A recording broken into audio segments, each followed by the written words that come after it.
नमस्कार साथियों, देखिए पीटीटी 2024 के लिए जो काउंसलिंग का शेड्यूल है वो इसकी ऑफिशियल वेबसाइट के ऊपर डाल दिया गया है।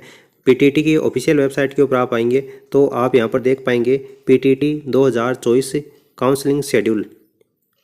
यहां से आप इसका जो शेड्यूल है वो देख सकते हैं। देखिए जैसे ही आप इसके ऊपर ओके करते हैं तो एक पीडीएफ आपके सामने ओपन होती है और इस पीडीएफ के अंतर्गत काउंसलिंग की जो सूचना है उसके बारे में लिखा गया है। आप यहां पर देख सकते हैं ऑनलाइन काउंसलिंग हेतु जो रजिस्ट्रेशन शुल्क है 5,000 रुपये, वो ई-मित्र या फिर ऑनलाइन आप जमा करवा सकते हैं। 6 जुलाई से लेकर के 12 जुलाई तक आप ये रजिस्ट्रेशन करवा सकते हैं।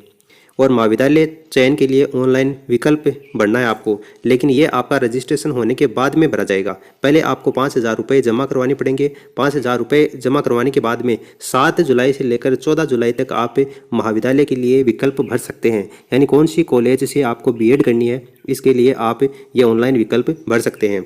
उसके बाद में प्रथम काउंसलिंग होने के बाद में जो महाविद्यालय आवंटन की सूचना होगी वो 17 जुलाई को प्रेषित की जाएगी। यानी 17 जुलाई को आपको बताया जाएगा कि आपको कौन सा महाविद्यालय मिला है, कौन सा कॉलेज मिला है जहाँ से आपको बीएड करनी है।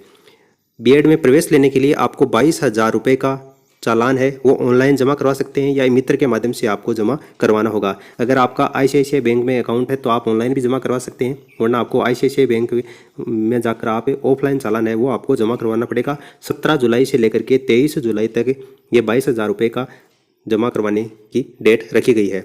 प्रथम काउंसलिंग के बाद में जो आवंटित महाविद्यालय है उसमें रिपोर्ट करनी पड़ेगी आपको। जैसे ही आप 17 तारीख को अगर ये पैसे जमा करा देते हैं तो 17 तारीख को ही आप जो कॉलेज आपको आवंटित हुई है उसमें जाकर आप ये डॉक्यूमेंट्स जमा करवा सकते हैं। और ये डेट है वो भी आपको 17 जुलाई से लेकर 26 जुलाई तक ये रखी गई है।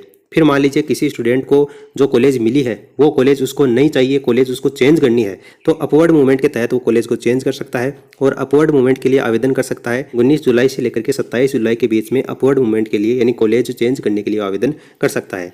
अपवर्ड मूवमेंट के बाद में उसको कौन सा कॉलेज मिला है इसकी सूचना 28 जुलाई को प्रेषित कर दी जाएगी। और अपवर्ड मूवमेंट के बाद में जो कॉलेज उसको आवंटित हुआ है उसमें रिपोर्टिंग करने की डेट है वो 29 जुलाई से लेकर के 30 जुलाई के बीच में वो रिपोर्टिंग कर सकता है। अब देखिए किस तरीके से आपको ये 5,000 रुपये का ऑनलाइन जो रजिस्ट्रेशन शुल्क है ये आपको जमा करवाना है। उसकी बात करें तो वापस इसकी ऑफिशियल वेबसाइट के ऊपर चलते हैं। ये पीटीटी की ऑफिशियल वेबसाइट है। इसके ऊपर आने के बाद में अगर आप 4 साल की बीए बीएड या फिर बीएससी बीएड करना चाहते हैं तो आपको यहाँ पर ओके करना है। और अगर आप 2 साल ग्रेजुएशन करने के बाद में बीएड कर रहे हैं तो आपको इसके ऊपर ओके करना है। हम देखिए 4 साल वाले के ऊपर ओके करके देख लेते हैं। जैसे ही आप इसके ऊपर ओके करते हैं तो आपके सामने कुछ इस तरीके का इंटरफेस खुलकर सामने आता है। तो यहाँ पर आप साफ तौर से देख पाओगे 4 साल का आपका जो पीटीटी का रिजल्ट है वो आपको यहाँ से देखना है। फिर आपका जो एप्लीकेशन फॉर्म है उसका रीप्रिंट आपको लेना है तो आप यहाँ से ले सकते हैं।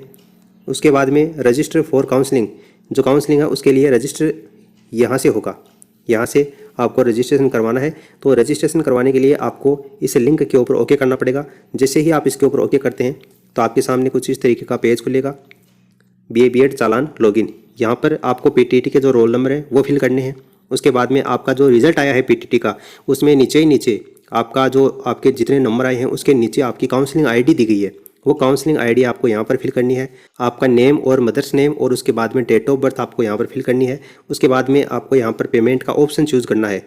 अगर आईसीआईसीआई बैंक में आपका अकाउंट है तो आप ऑनलाइन जमा करवा सकते हैं, वरना आपको ऑफलाइन का ऑप्शन है वो चूज़ करना है और यहाँ से आपको लॉगिन करना है। अगर आपका ऑनलाइन अकाउंट है तो यहीं से आप रजिस्ट्रेशन करवा सकते हैं, वरना आपको ये चालान जनरेट हो जाएगा और वो चालान लेकर आप बैंक में जाकर ये रजिस्ट्रेशन है वो जमा करवा सकते हैं। तो ये पीटीटी 2024 के लिए जो बीए बीएड और जो बीएससी बीएड है और 2 साल के लिए जो बीएड है उसके लिए काउंसलिंग की प्रक्रिया शुरू हो चुकी है। तो 6 तारीख से आप ये 5,000 रुपये जमा करवा के और उसके बाद में काउंसलिंग में भाग ले सकते हैं। अब कुछ स्टूडेंट के ये कन्फ्यूजन है कि जिसका कॉलेज आवंटन नहीं होगा क्या उसके ये 5,000 रुपये वापस मिलेंगे या फिर नहीं। अगर वो ये जानना चाहते हैं तो आप नीचे कमेंट करके बता दीजिए किस तरीके से रुपए वापस मिलेंगे या फिर नहीं, या फिर मिलेंगे तो कितने रुपए मिलेंगे, कितने कटेंगे, उसके बारे में मैं आपको अलग से वीडियो प्रोवाइड करवा दूंगा। उसके लिए आप कमेंट करके नीचे बता देना। इस वीडियो में फिलहाल इतना ही। धन्यवाद।